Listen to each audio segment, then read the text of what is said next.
Yes, I witnessed this. That's our new president-elect, Joseph Biden. I thank them from the bottom of my heart. And I know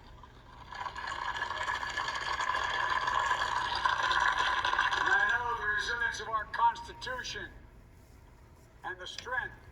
I am recording this so that years from now I can look back on this and say that this was certainly a great day, because for the last 4 years, America lost its standing in the world.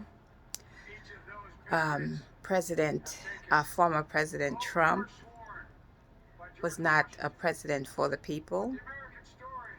He was not a president for anyone else but a certain segment of America. And as a result, we suffer loss of face, of standing in the world.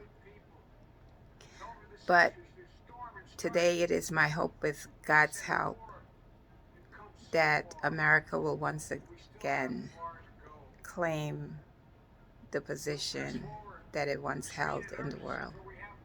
And I pray that all the fences that Trump broke, that President-elect Biden and Kamala Harris, our vice president, female vice president, will be able to mend those fences and do and unify the people of America and the other nations that we are at odds with. I thank God for me in my 60th year to be witnessing the 46th President and Vice President of the United States of America. Me, a Bahamian American citizen. God bless America. God bless us all. Some 400 years in the making moves us. The dream of justice for all will be deferred no longer. The cry for survival comes from the planet itself. A cry that can't be any more desperate or any more clear now. A rise in political extremism, white supremacy, domestic terrorism, that we must confront and we will defeat. To overcome these challenges, to restore the soul and secure the future of America, requires so much more than words.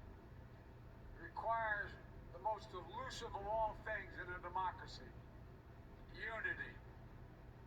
Unity.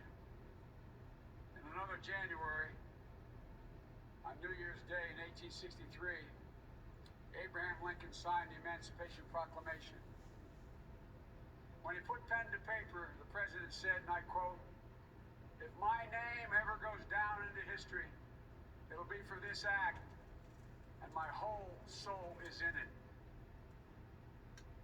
My whole soul is in it. Today, on this January day, my whole soul is in this. Praise God. Bringing America together, uniting our people. Yes, we need to be united. And I ask every American to join me in this cause.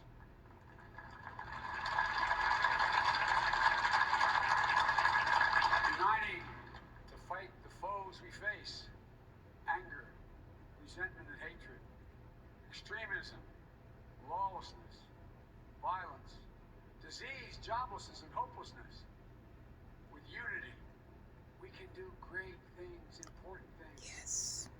We can right wrongs. I pray for your administration. I pray for your presidency, that those dreams and those visions can come to fruition.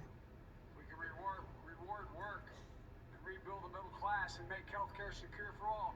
We can deliver racial justice, and we can make America once again the leading force for good in the world. I know speaking of unity can sound to some like a foolish fantasy these days. I know the forces that divide us are deep and they are real. But I also know they are not new. Our history has been a constant struggle between the American ideal, that we're all are created equal, and the harsh, ugly reality racism, nativism, fear, demonization have long torn us apart. The battle is perennial, and victory is never assured. Through Civil War, the Great Depression, World War, 9/11, through struggle, sacrifice, and setbacks, our better angels have always prevailed. In each of these moments, enough of us have come together to carry all of us forward. And we can do that now. History, faith, and reason show the way of unity. We can see each other not as adversaries, but as neighbors. We can treat each other with dignity and respect. We can join forces, stop the shouting, and lower the temperature. For without unity, there is no peace, only bitterness and fury. No progress, only exhausting outrage. No nation, only a state of chaos. This is our historic moment of crisis and challenge. And unity is the path forward. And we must meet this moment as the United States of America. If we do that, I guarantee you we will not fail. We have never, ever, ever, ever failed in America. We've acted together. And so today, at this time, in this place, let's start afresh. All of us. Let's begin to listen to one another again. Hear one another. See one another. Show respect to one another. Politics doesn't have to be a raging fire, destroying everything in its path. Every disagreement doesn't have to be a cause for total war. And we must reject the culture in which facts themselves are manipulated and even manufactured.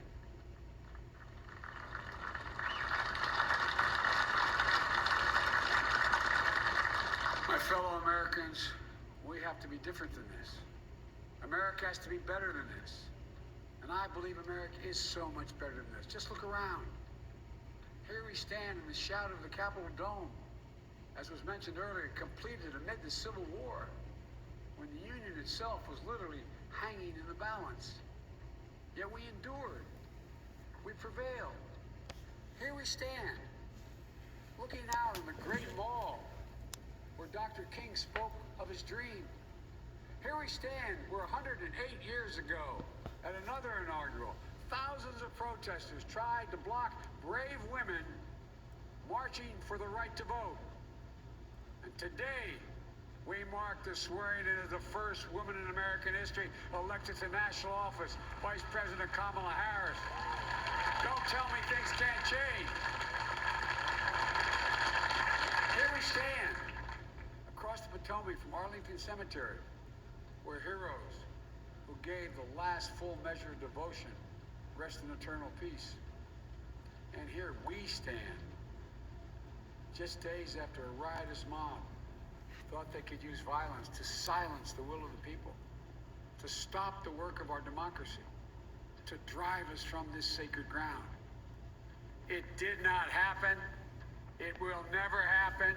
Not today, not tomorrow, not ever. Not ever.